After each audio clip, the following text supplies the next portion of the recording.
Hello everyone, this is Brandon B207 here today to do a quick review of Transformers Prime Beast Hunters Soundwave. I just want to throw it out there that, man, this is a pretty good looking figure, a decent improvement over the Pred Soundwave, which there's nothing really wrong with the Pred Soundwave. Besides the fact that I don't think it should have been called Soundwave, it should have had a different name. Other than that, that was a really good figure. I really enjoyed him. Somewhat of a simple transformation, but you know that's what we get nowadays. We got to remember these are for kids, not for adults. So I don't want to be too critical on the toys. When it comes to the higher end masterpiece toys, I tend to be a little bit more critical if they have a real simple transformation.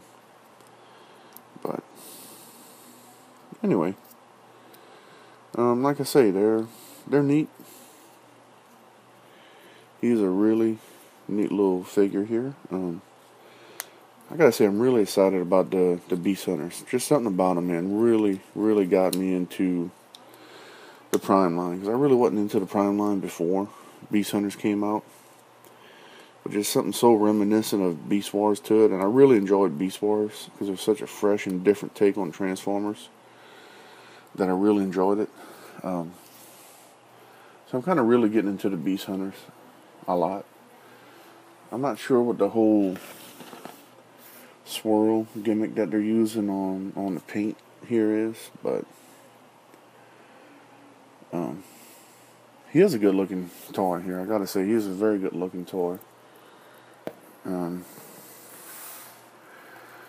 you can see, he's basically the same mold, just as heavily remolded and modified.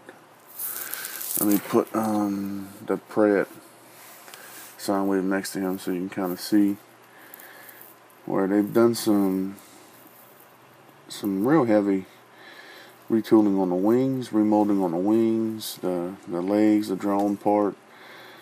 The chest looks to be the same. The arms here, where the shoulder mount is, have been remolded.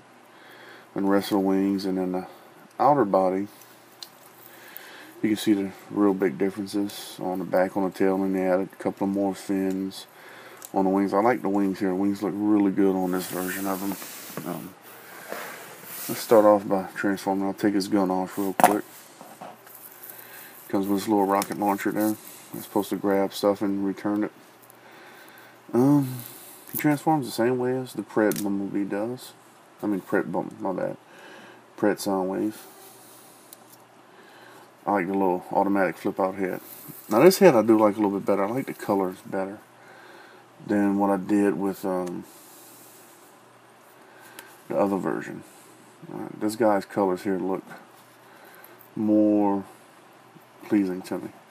The only thing I don't like is here, this whole little bottom piece here is made out of that soft plastic, which they seem to be going to on the newer toys, which kind of sucks a little bit. And you see what it does? It limits his hands. It doesn't go in all the way, so he can't put his arm straight. Always has kind of like that little hook to it. Yeah, this whole piece here is made out of that soft plastic. You can see it flexing as I undo it and lock his shoulder in here. And yeah, it pops off. The quality on this one is not as good as the other one was. There we go. It tends to be a little bit loose, and this is only the second time I've transformed this toy. So, in fact, he came in robot mode, and I had to transform him back to vehicle mode. And man, he's just loose and floppy compared to the Pred version. But this is basically the exact same transformation as the Pred version. Nothing different there. Exact same transformation. So then he has Ravage on his chest, which mine had a real hard time pegging him into his chest. He didn't want to peg in properly. But anyway, there we go. There's Transformers Prime Beast Hunters Soundwave. Just gotta say, I do like the way this guy looks overall compared to the regular Pred version. But as I say, he still should have been a drone. I think a Viacom, it should have been a Viacom mode and not a Soundwave mode. Should have used someone else's Soundwave, but all in all, he's a good looking figure. And he really can't hold his weapon. You can kind of peg it into his little hand, but I just like to put it on his arm right here, and it's kind of loose. So there you go. Like I say, you really can't. You can almost peg it in sideways here, and it'll hold, but it almost tips him over. You know, the little grab claw here is really good in vehicle mode, not so much in robot mode. It really doesn't fit right with him. But there you go. A little spring action there, and then in fact it's triggered already. It opens.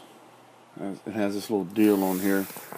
Whenever it hits, it's supposed to close that top jaw, but mine's kind of really tight. The only joint that's really tight that needs to be loose on the whole figure here. Go figure. Anyway, that's it.